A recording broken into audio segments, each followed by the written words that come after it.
Hello everyone, welcome back to my channel. Today I am going to discuss about states of matter. Now this particular chapter is common in both physics and chemistry. So first let me tell you what is matter. Okay, now whatever we see around us is actually made up of matter. Now what is the definition of matter then? Any substance that occupies space and has mass is called matter. Okay, so these are the two important points, that is, which occupies space and has mass is called matter. So what are the properties of matter then? There are two important properties of matter. First one is mass or weight and the second one is space. From the definition only we can say that there are two properties of matter. That is, first one, it has mass, and number two, it occupies space.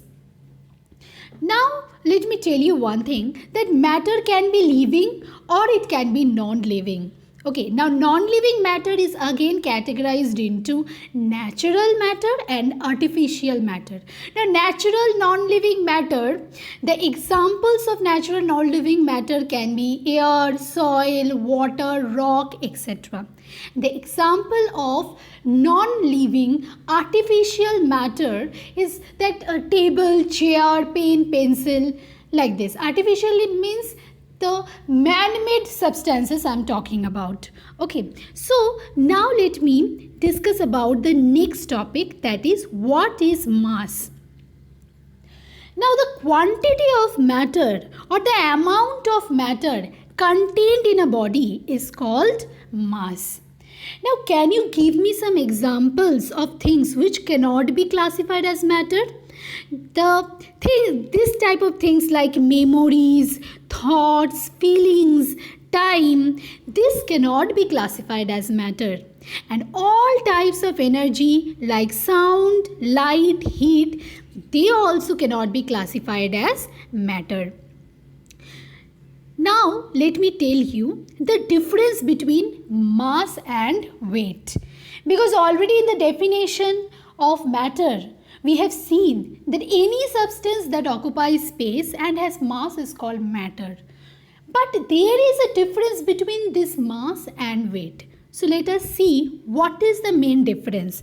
Now the first point, just see, mass is a measure of the quantity of matter contained in the body. And what is weight then? Weight is the force with which the earth attracts a body. Now here you can see one term written, that is force. Can you see this term? I am talking about this one, force. Now you can ask that what is force then? Force is the push or pull which leads to the movement of body. And this related to force, I will again make another video, and in that video I will discuss about force because it is a completely different chapter. For the time being, you try to remember that force is the push or pull which leads to the movement of the body. Okay, now what is the SI unit of mass? Now the full form of SI is System International. Okay, now the SI unit of mass is kg and the SI unit of weight is Newton. Why is the SI unit of weight Newton? The reason is that since weight is a force, that's why the SI unit is Newton and not kg. Now beam balance is used to measure the mass, but in case of weight we generally see beam balance is not used. Spring balance is used to measure the weight. And the fourth point of difference is that it does not vary from place to place, and in case of weight you will see that it varies from place to place. Okay, now I will discuss about the next topic, that is the difference between atoms and molecules, because these terms are very important while discussing about the different states of matter. That's why I should explain you the difference between atoms and molecules. So just see the first point. In the first point, you can see very well that what is atom? Atom is actually the smallest unit of element. Okay, and what is then molecule? Molecule is the smallest unit of element or compound. Okay, so atom is the smallest unit of element and molecule is the smallest unit of element or compound. Now we can ask that what is then element and compound? Okay, so let me tell you that what is element and compound. Here you can see that. Now, what is element? Element is a pure substance. Okay, element is a pure substance made up of only one kind of atoms that cannot be broken down into two or more pure substances by any physical or chemical means. Now, actually element is a pure substance and it is made up of only one kind of atoms. Now, if you look at this element, that is sodium. Okay, can you see this example? I have written sodium and chlorine. Now, sodium element, if we consider, the sodium element will only contain sodium atoms. Okay, only one kind of atoms, that is sodium atom. And in case of chlorine element, you will see that the chlorine element is made up of only one kind of atom, that is chlorine atom. You will not find sodium atom inside a chlorine element. No, that's why it is said that it is made up of only one kind of atoms that cannot be broken down into two or more pure substance. Now, if you break down sodium, then you will not get another pure substance or two or more pure substance. You will only get the sodium atoms only. So that's why it is said that it cannot be broken into two or more pure substance by any physical or chemical means, by any physical reaction or any chemical reaction I am talking about. Okay, so you cannot break them into two or more pure substances. So that one is element. So what is a compound? Compound is a pure substance. It is also a pure substance.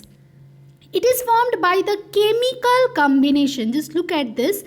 It is formed by the chemical combination of two or more elements combined in a fixed proportion by mass. Okay, now here if we consider this example sodium chloride, here you can see that two elements, that is sodium and chlorine, they are undergoing a chemical reaction. Due to their chemical combination, one pure substance is formed and that pure substance is known as sodium chloride. Now here you can see that it is made up of two elements, that is sodium and chlorine. So this is the main difference between element and compound. That is, element is a pure substance which is made up of only one kind of atom and that cannot be broken down into two or more pure substances. And compound is a pure substance which is formed by the chemical combination of two or more elements. Okay, that you have to keep in your mind. Okay. Now let me come back to the difference between this atoms and molecules. Okay, now the second point of difference is that atoms can be further divided into protons, neutrons and electrons. Okay, you can subdivide atoms into three parts, that is protons, neutrons and electrons. And molecules can be homonuclear and heteronuclear. Now what is the meaning of homonuclear and heteronuclear?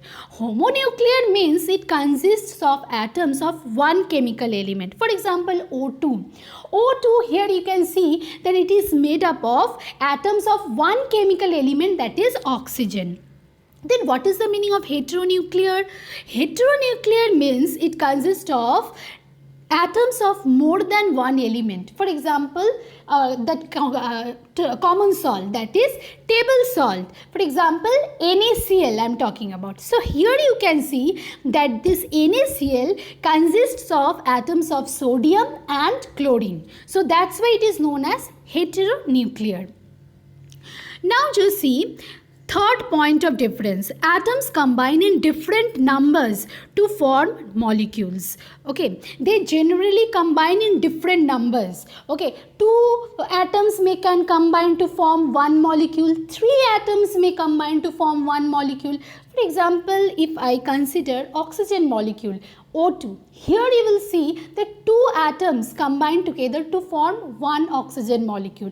If you consider O3, that is ozone, in that case you will see that three atoms combine together to form one molecule of O3. Okay. That's why you can see here atoms combine in different numbers to form molecules. Now the third point is that molecules are formed by the combination of two or more same or different atoms. Okay, they are formed by the combination of two or more and same or different atoms. Here in case of H2 you will see that it is made up of same types of atoms, and in case of NaCl you will see that it is made up of different atoms. Now let me come to point number 4. Now atoms are not capable of independent existence. Okay, they are not stable. They have the tendency to combine with other atoms in order to form molecules. Okay, that's why it is said here that they are not capable of independent existence. But there is one exception, that is noble gas, and about noble gas you will learn while I will discuss about the different symbols, names of different elements.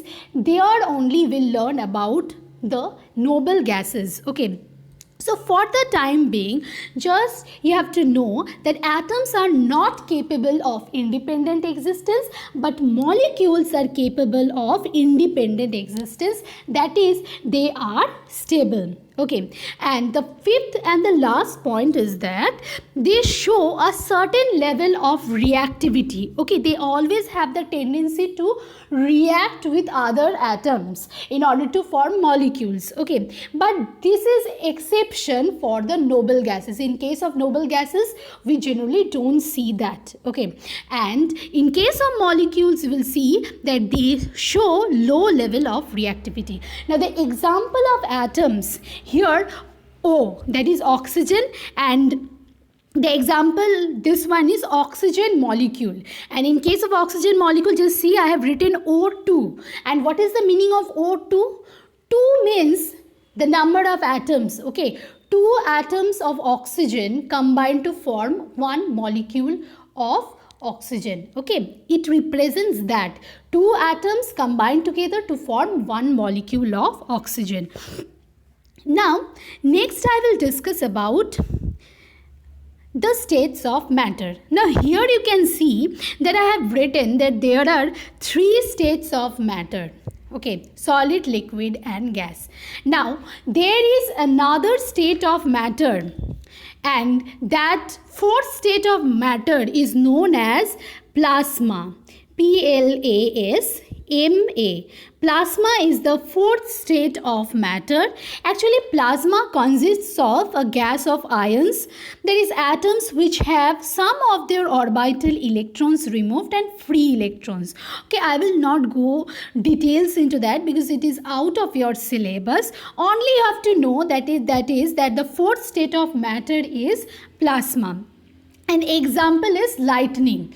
One example I am giving you, that is lightning. And here only have to remember that there are 3 states of matter, solid, liquid and gas, and in details we will learn about the different properties of solid, liquid and gas, the differences between solid, liquid and gas, and only the name try to remember that the 4th state of matter is plasma. So now let me discuss about the molecular model of solid. Now while discussing about the molecular model of solid, liquid and gas, you will see this first point is intermolecular force of attraction. So first let me tell you what is this intermolecular force of attraction. Now the intermolecular force of attraction is the force of attraction or repulsion which act between neighboring particles. And what type of neighboring particles? Atoms, molecules or ions. Okay, now what is intermolecular space? Intermolecular space is the space between two molecules or atoms. Now with the help of diagram, I will try to explain it to you. Now if you consider this, okay, if you consider this diagram, you will see that is, if you consider these two molecules, here you will see that the force of attraction between these two molecules or atoms or ions, that force is known as intermolecular force of attraction. Now can you see there is a space between the two molecules? The space between these two molecules or atoms is known as intermolecular space. Okay. Now I will discuss about the molecular model. First, the molecular model of solid. Now, so the first point, just see intermolecular force of attraction. Now can you see the molecules of solid are very tightly packed or closely packed. Okay, that's why the intermolecular forces of attraction is very strong in that case. And since the molecules are closely packed or tightly packed, so they have a definite shape and high density. Okay. Now the third point, that is intermolecular space. Now can you see the picture? Here you will see all the molecules are tightly packed. There is no space between these molecules. That's why we can say that the intermolecular space is negligible.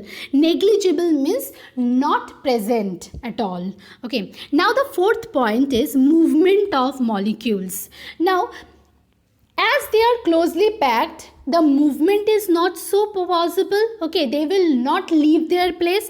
What they will do, they will only vibrate about their mean position, and that's why they have definite size.